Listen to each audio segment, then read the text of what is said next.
afternoon. Frank Rock, House of Orange Sports Channel coming live at you. BaseVols live post game.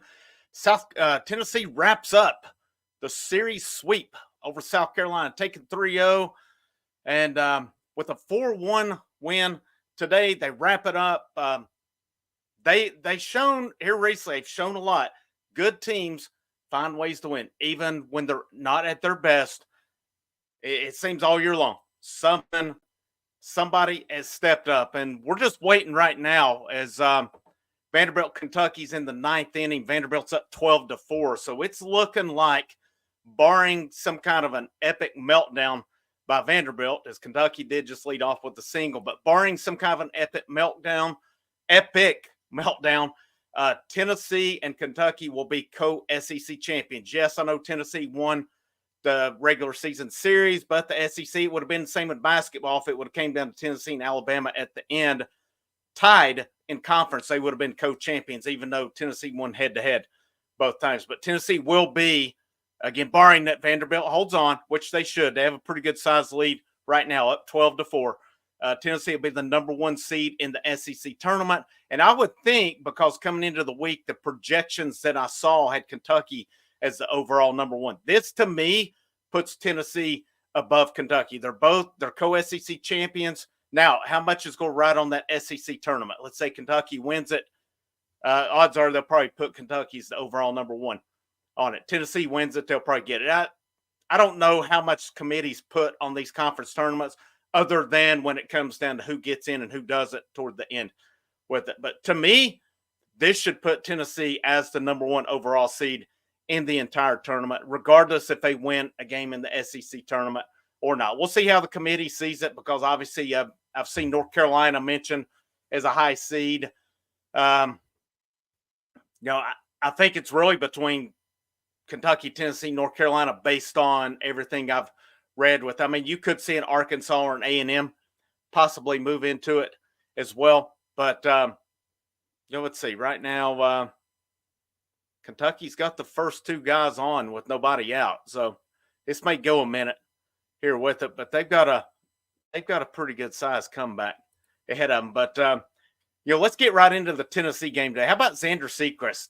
There was questions last weekend with him. Did he have his stuff? He got pulled pretty early. He gave up 3 runs in 2 innings last week. How about his outing today, man? It just makes it so much easier on that staff. As Sechrist, 65 pitches, 6 innings. That's efficient. That's efficient work. No walks, 4 hits, 4 strikeouts, 7 groundouts, 4 flats. That's an excellent day of work for Xander Sechrist. That's what, I'll get to one of my bullet points, one of my talking points here in a minute. But one of them, I'll get to that. Let me talk about Sechrist first. But before I go any further, I got about 25 of you in here. Make sure you share that thing out, that you like it, that you, you share it, that you subscribe to the channel if you have not already. Always appreciate that support. Of course, the Lady Vols today. Lady Vols softball, I think I saw 12-0 over Virginia. So they're on a roll right out of the gates in the SEC tournament. This team has, I've seen it debated on here numerous times, which coach wins a championship first. And there's 2 of them.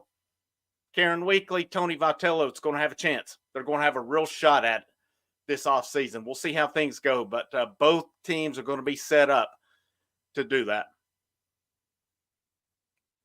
Checking on the Vanderbilt, nothing happening here. Tip Jackson, what's up, man? Good seeing you. Number 1 seed's bad luck. Go and give it to somebody else. I've seen numerous people say that. I honestly don't care that much. It is what it is. I think it's more of, if you get that 2 seed, so be it. That's fine with me. Your main thing, I think, is that super regional. You get to host, you get that lower, more or less what you get into, you either get your lower 1s or one of your higher 2s most of the time. Sometimes you get a 3 that gets hot in those games. But if you get an underseeded 2, like a Tennessee last year who became a 2 seed into Clemson Regional, which was how they got seeded where they did, was kind of crazy, but it wasn't good news for Clemson, and it wasn't good news for Southern Miss, even though Southern Miss was not the one in their regional.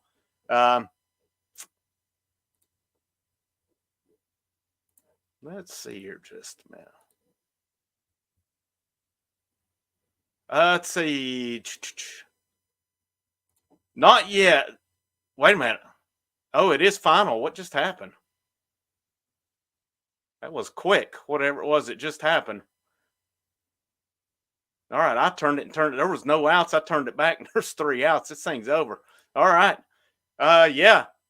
Go Vols, SEC co-champs. Absolutely. Chris Dillard, what's up, man? Ronnie Freeman, what's up, guys? Good to see y'all in here. JL, real champs, a lot of you in here. Thanks for tuning in, guys. Yeah, SEC co-champs, double playing a strikeout. That was quick.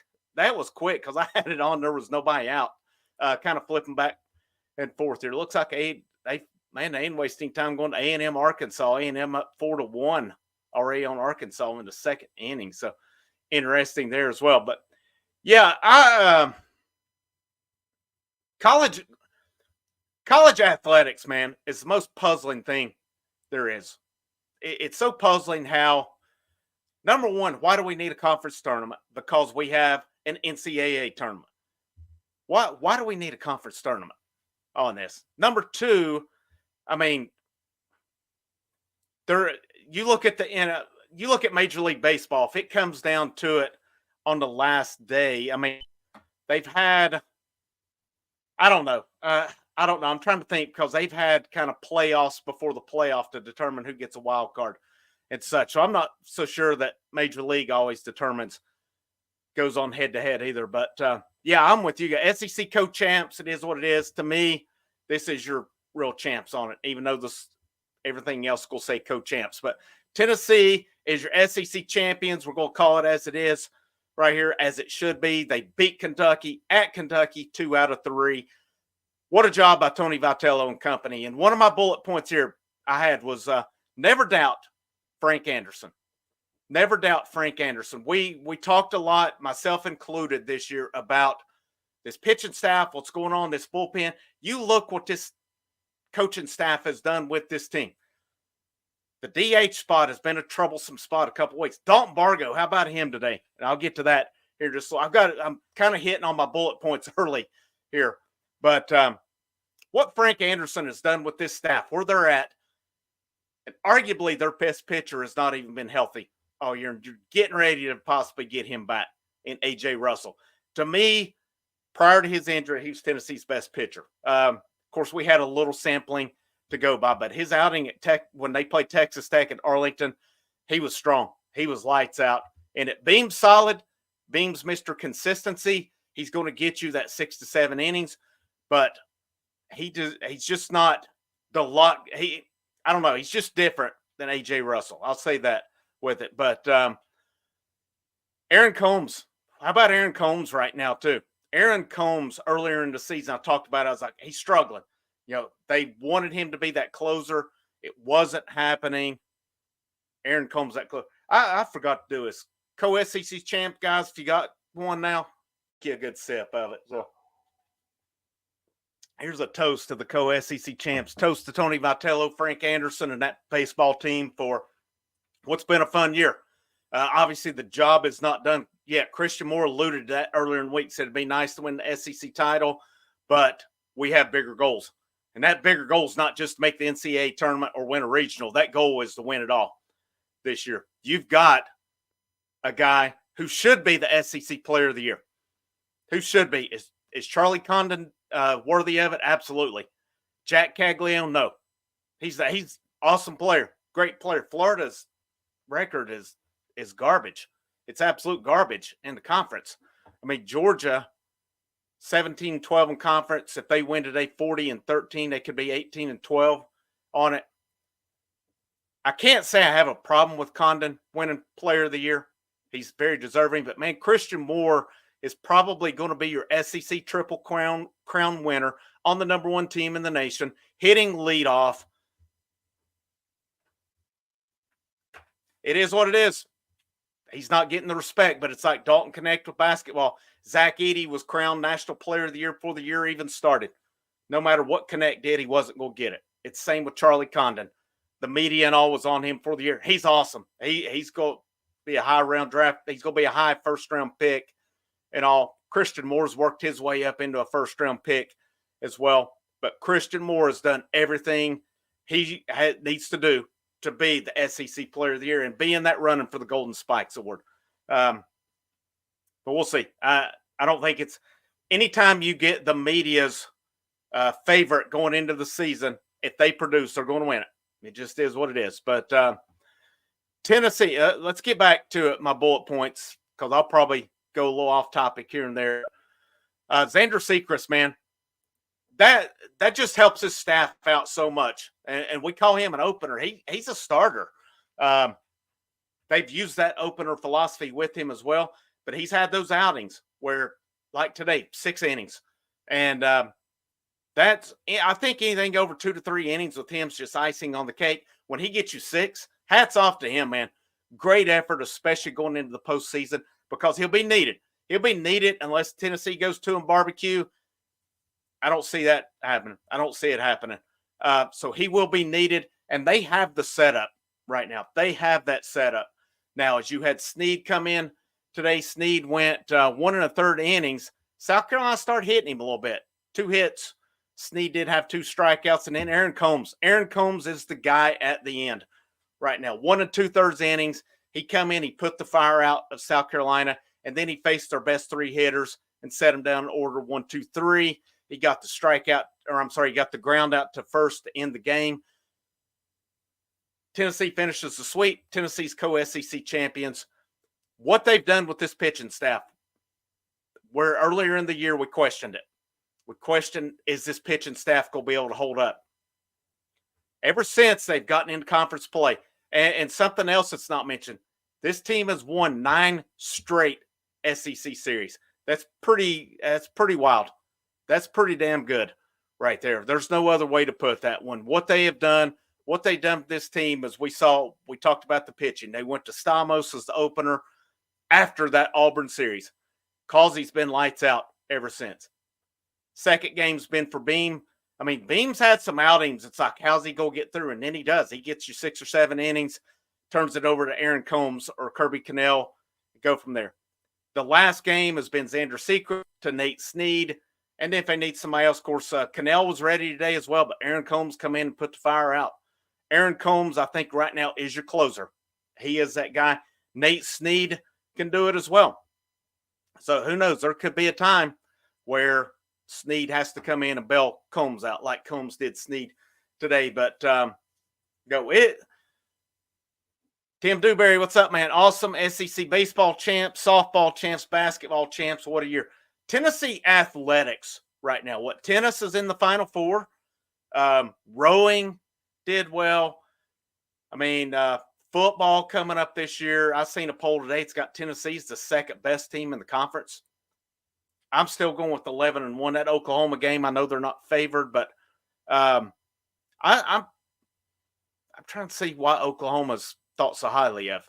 But they weren't really. I mean, they were fine last year, but it wasn't like your Bob Stoops, Lincoln Riley Oklahoma teams either. But just everything's going on campus. Kim Caldwell recruiting well for the Lady Vols. She's got 2 spots left. I did a video earlier today, talked about 2 targets and 2 potential ads there that'd be post players that would be huge to this team. Yep. Lady Vols tennis in the Final Four tonight. That's awesome.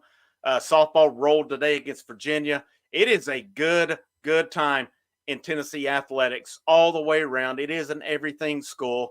To me, thank you to Vanderbilt. Yeah, absolutely. A few of you here. Tennis is alive in the Final Four. Ronnie Freeman, tennis playing Final Four tonight too. Tim Dewberry, Final Four. And then Devin Arnold, what's up, man? Good to see you here. SEC champs, let's go. Never thought I'd say it, but thank you for winning today, Vandy. Absolutely. What's funny, man, this series has paid off for Tennessee a couple times. 3 years ago, I was at the final game Tennessee played at South Carolina. And it was a Saturday game. Tennessee beat South Carolina in that game. Can't remember the score. It's pretty low scoring. South Carolina was threatening.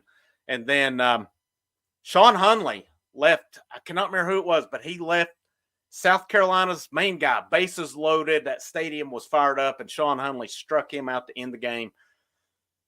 you could have heard a pin drop after that. It was so great. But Tennessee won that one. It wasn't long after Kentucky made a comeback on Vanderbilt and gave Tennessee the SEC championship, at least the East. I don't know if they won the overall SEC, but they won the East for sure over Vanderbilt. So it's funny how this game has worked out at times where we've needed Kentucky, we've needed Vanderbilt, and who would imagine saying thank you to either one of those teams? But yes, thank you to Vanderbilt today for helping Tennessee get that co-SEC championship. It is well earned. It is what it is. Both neither team should be ashamed to say they're co-SEC champs. I know Tennessee beat Kentucky, but Kentucky was I'm going to give Kentucky credit. They were predicted to finish pretty low in the conference this year. And what they've done, their coaching staff and their players, they deserve a lot of credit. I will give them credit for that. Fact of the matter is Tennessee still beat them. They played again. I still think Tennessee beat them if they were to face off in Omaha. I think Tennessee's a better team. I looked at this series this weekend with South Carolina. I don't think South Carolina is all that. They're decent. They have a couple good players on their team. Their pitching's not that great. And frankly, most of their team, how many of their guys would start for Tennessee? Petrie and Cole Messina. I don't know that another guy on that team starts for Tennessee. I really don't. You find a place for Petrie in there. Cole Messina would be in over Cal Stark. That's a no-brainer on that. There's nobody else on South Carolina's team that starts for Tennessee. That's a fact of life. There's no starting pitcher in South Carolina's staff. I don't know if there's hardly any of their pitchers that would make it into Tennessee's rotation. That's just the fact there. Tennessee's a better team than South Carolina. They showed it this weekend as well.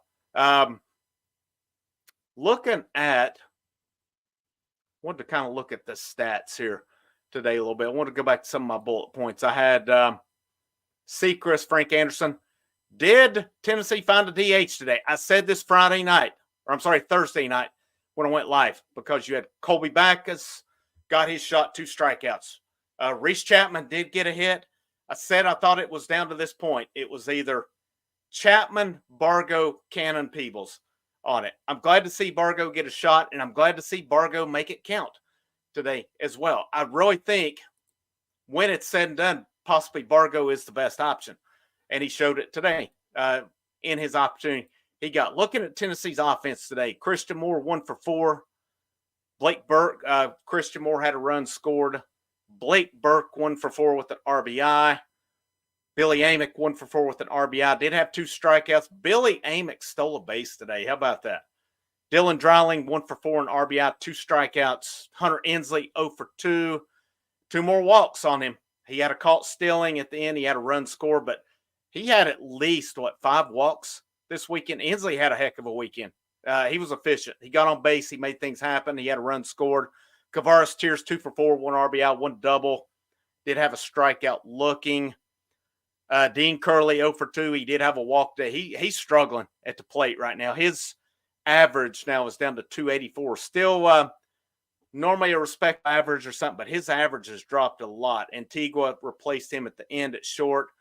Dalton Bargo 2 for 3 with a run scored. Cal Stark 1 for 2 with the strikeout today. Your end of regular season averages: Christian Moore 388, Blake Burke 359. How about old Blake Burke with that grand slam last night? Mashed it to center field, gave it the old DX suck it to the dugout when he got done. If you're not familiar with that, that's an old wrestling thing. That's from years back. Amick 346, Dreiling 333, Inslee up to 260, Tears 339, Curley 284, Bargo 297, Cal Stark 244. His average has gone down about 40 points here recently as well. Your pitchers today that threw: Sechrist ends with a 4.01 ERA, Snead 2.67.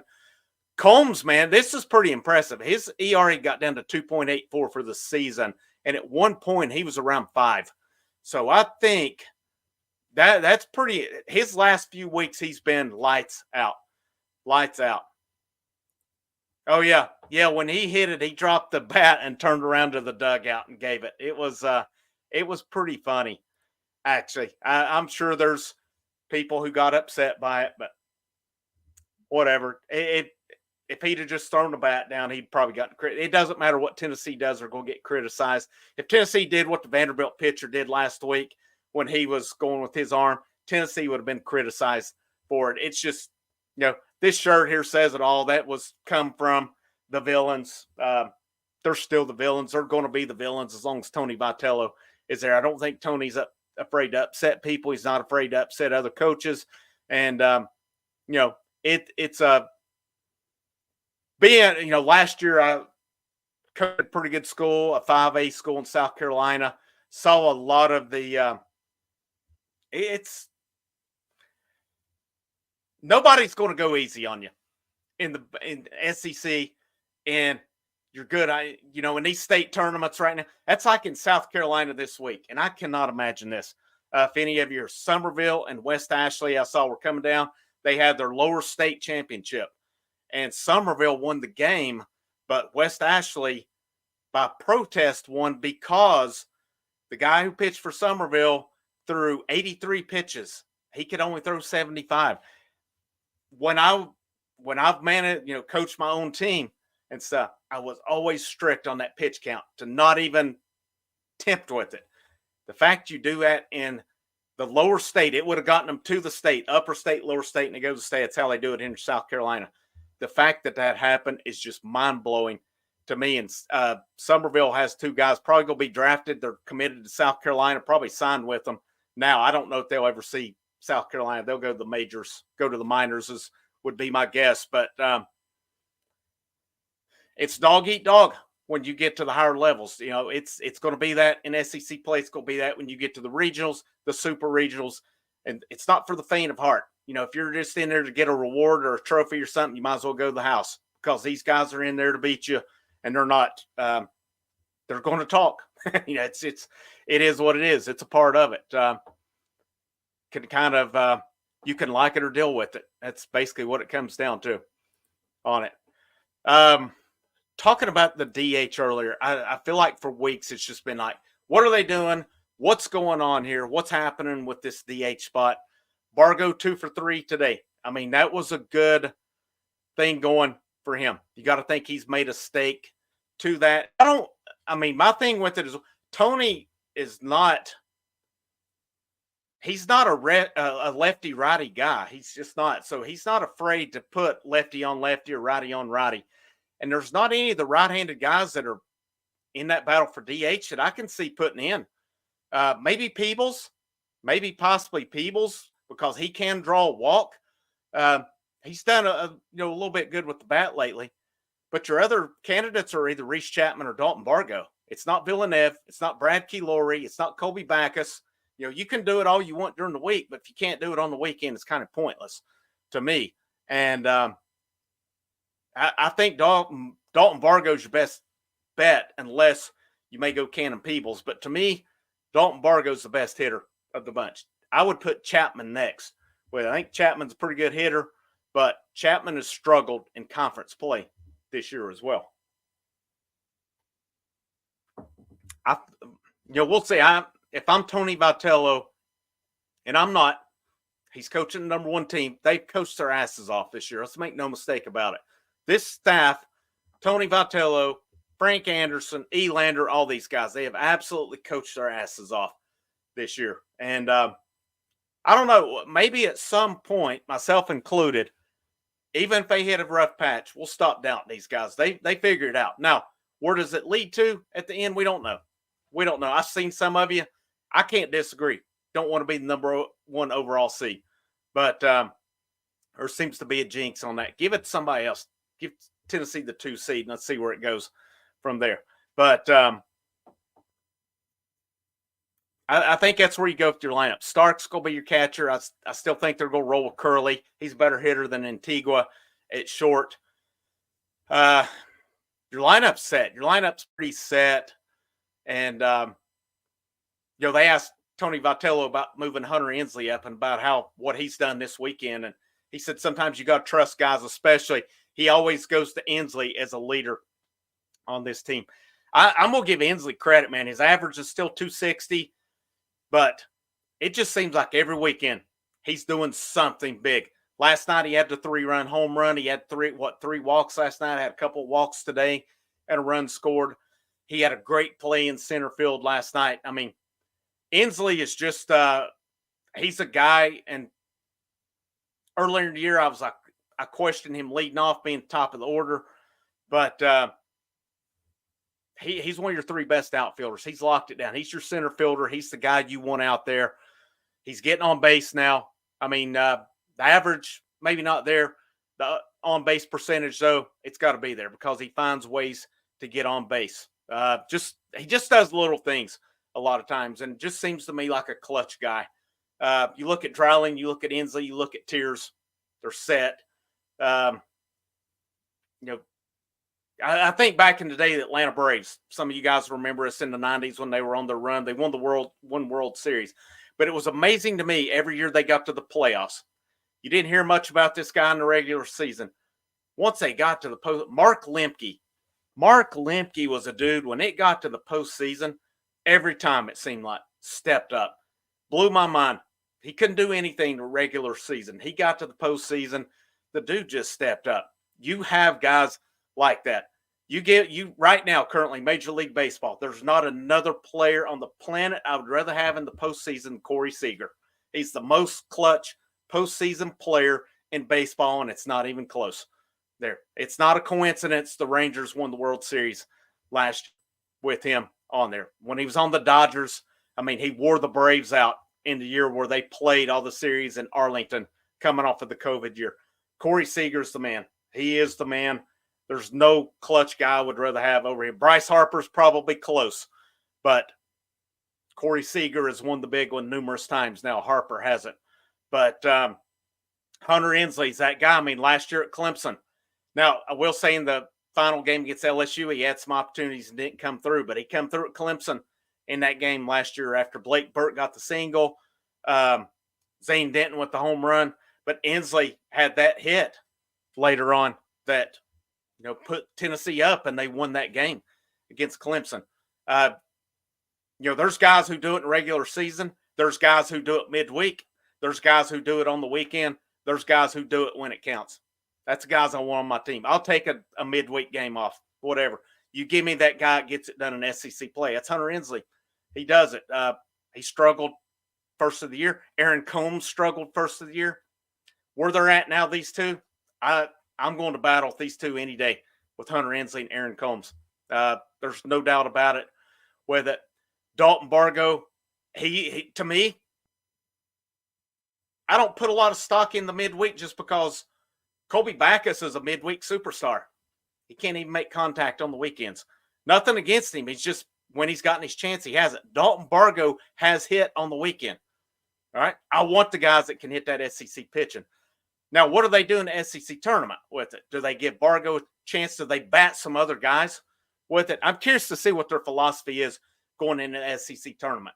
You got to think pitchers will have bullpens anyway, so I would think you'll still see Stamos, Causey, depending on how far they go, Beam, Sechrist, some of these guys. I am really curious to see if we see A.J. Russell in the SEC tournament. I think he's close.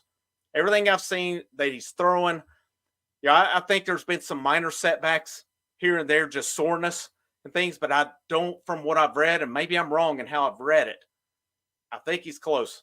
He's not going to be a starter. Let's put it this. We're not going to see him go 5-6 innings in a game, but if you can get a couple innings out of A.J. Russell, especially if he's throwing good stuff, if he has his stuff, all right, if he doesn't have his stuff, you don't just put a guy out there to put him out there. I know when Blake Tidwell come back a couple years ago, I never really thought he had his stuff coming back from that injury in the year. Blade's healed and doing – it's probably not going to be long until we hear him in New York with the Mets, as he, from everything I've seen, has been doing really well in the minors. When he come back that year off injury, they tried to push him up into that number one role.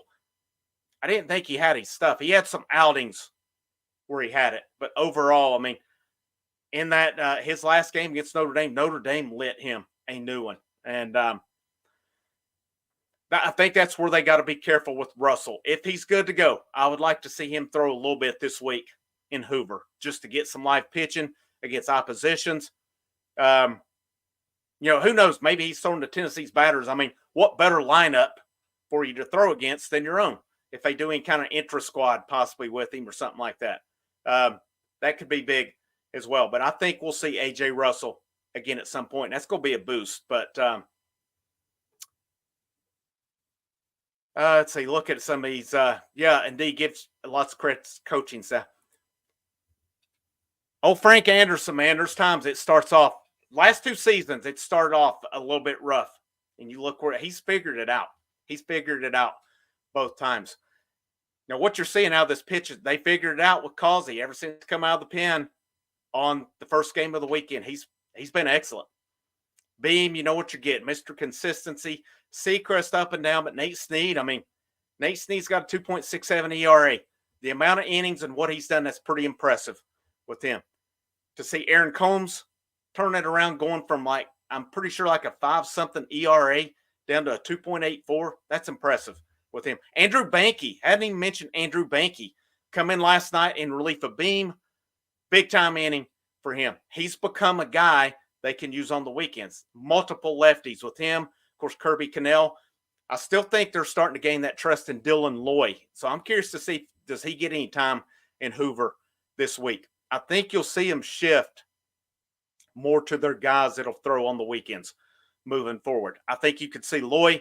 I think you could see Banky. Now, some of your guys, Dallas, probably J.J. Garcia, Austin Hunley, these guys would be, you're obviously going to have them available in an emergency. If it gets down to you're just almost out of pitchers, you're going to those guys. But that's normally not an issue in college. You can use lots of guys. I mean, we saw Clemson use a lot last year when they played Tennessee in that game. But I can't say enough for the job Frank Anderson, Tony Vitello, and his staff has done this year. Number one seed in the SEC tournament. We'll see. They're going to be in line for the regionals and a super regional as well. I don't think there's any doubt with that one. And then we'll see where it goes with Omaha. Normally you got to be able to play some small ball to win in Omaha. They have exemplified today or this year that they can play a little bit of small ball. They can get their bunts down. A guy like Cal Stark's got to be able to bunt. If it's anything like last weekend, he can't bunt. You've got to have some guys that can do in the event. You know, you basically, it's an advantage Tennessee has that at the bottom of the order comes through, who's waiting at the leadoff spot. You can't pitch around Christian Moore a lot. I've seen that. I talked earlier about how I feel Christian Moore has a very valid case for the SEC Player of the Year. You're the Triple Crown winner of the conference. How can you go against that? And I've seen people saying, well, compare his walks with Charlie Condon's. If I'm Georgia, I'm batting Charlie Condon leadoff. I want my best guy hitting leadoff on it because, I don't know, to me it's a no-brainer. Everybody has a different philosophy on it. I want my best hitter, who is my dude, hitting leadoff. Christian Moore is that guy for Tennessee. Charlie Condon's that guy for Georgia.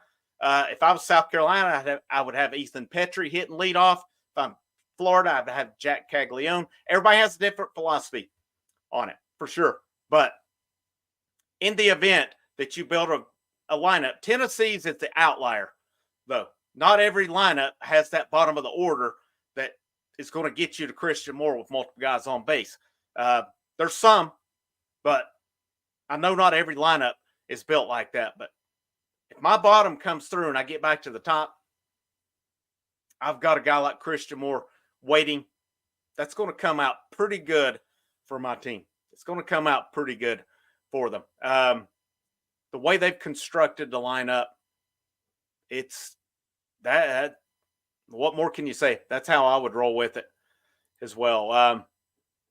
See how many we got. We've been around 50, about 55 right now. Appreciate you guys coming in. Always appreciated for the viewers for tuning in.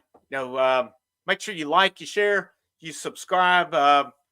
Super chats are available. The super thanks. Always appreciate those as well as we continue to build up thing. Also, I think right now I'm wanting to see what the schedule, if they even know.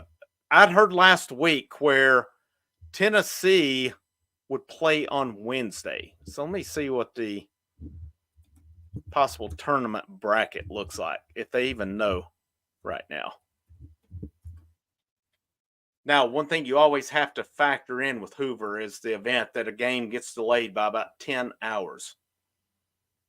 All right, so they do have a rough bracket. Let me just pull it up here and share it. We'll look at it together. Here, Tim Dewberry, I think Xander Sechrist was the player of the game today. Absolutely. Absolutely. He pitched excellent today. Those outings where he can go 5 to 6 innings, he's your player of the game at that point, because that saves. They pretty much had everybody other than AJ Causey and Drew Beam available today. Combs went yesterday. He was available today. I think Stamos, if needed, would have been available today as well. But Snead got him a little over an inning. Combs locked it down. All right, let's pull up this SEC tournament bracket here. All right, here we go. So number 1 seed, Wednesday, 4:30 p.m. Wednesday, 4:30 p.m. So they'll play either the 8 or 9 seed based on what I'm looking at here.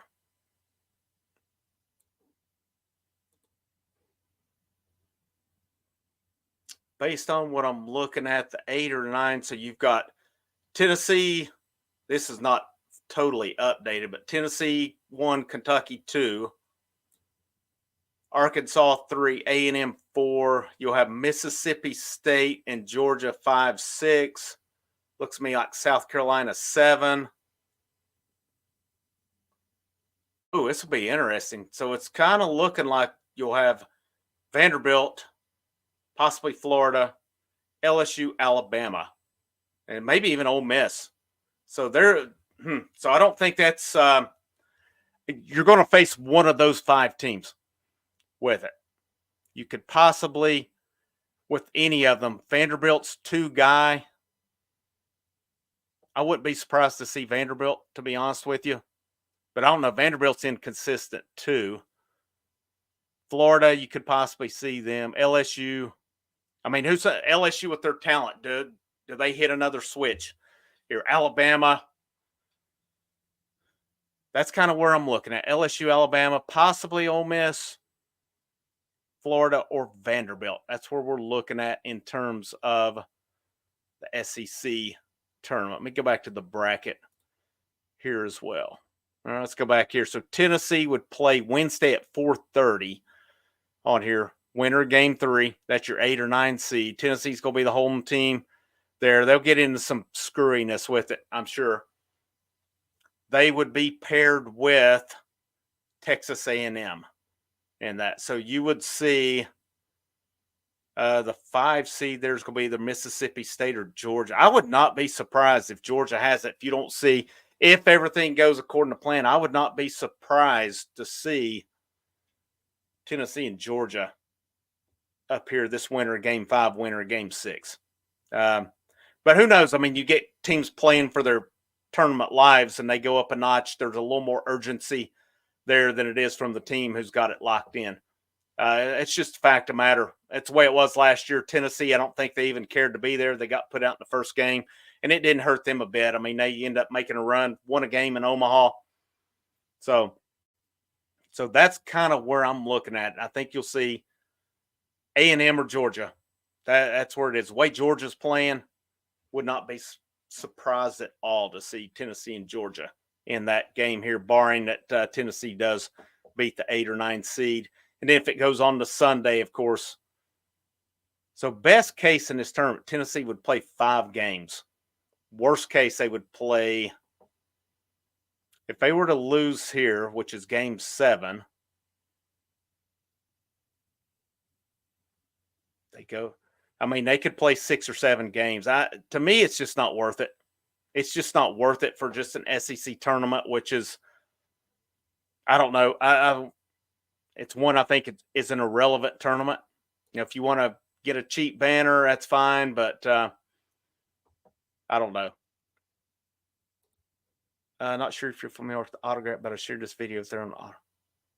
I'm not familiar with that app. I'll have to check it out. I've never seen that one before. Wouldn't mind seeing Alabama. That's one. Yeah, I agree with that one.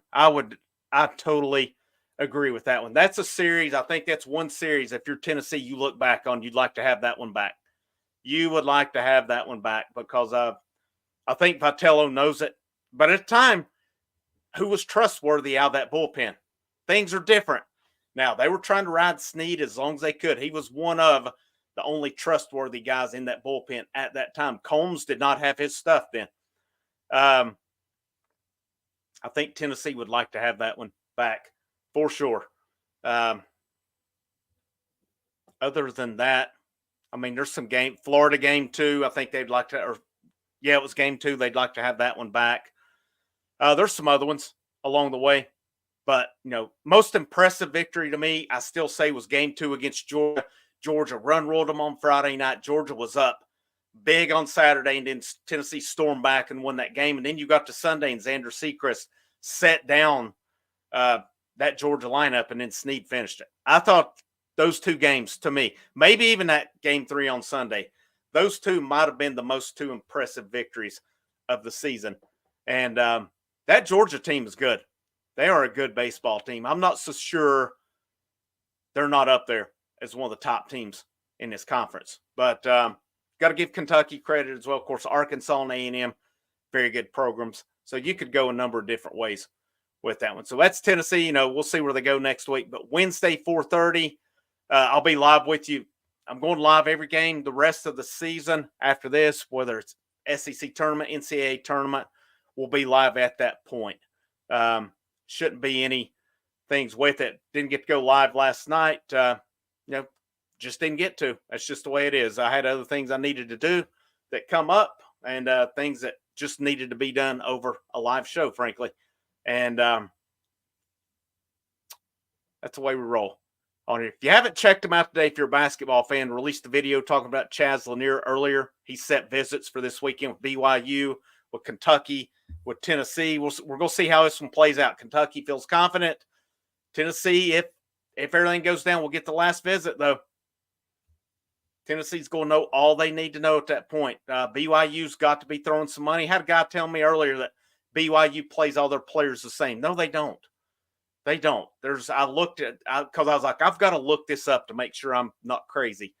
And no, they're not. They're trying to push their NIL collective right now because their AD was pushing it when Mark Pope left to go to Kentucky. So he talked about how in that press conference when trying to get a coach that they were really trying to push NIL and raise it because they had an amount they needed to raise going into the Big 12.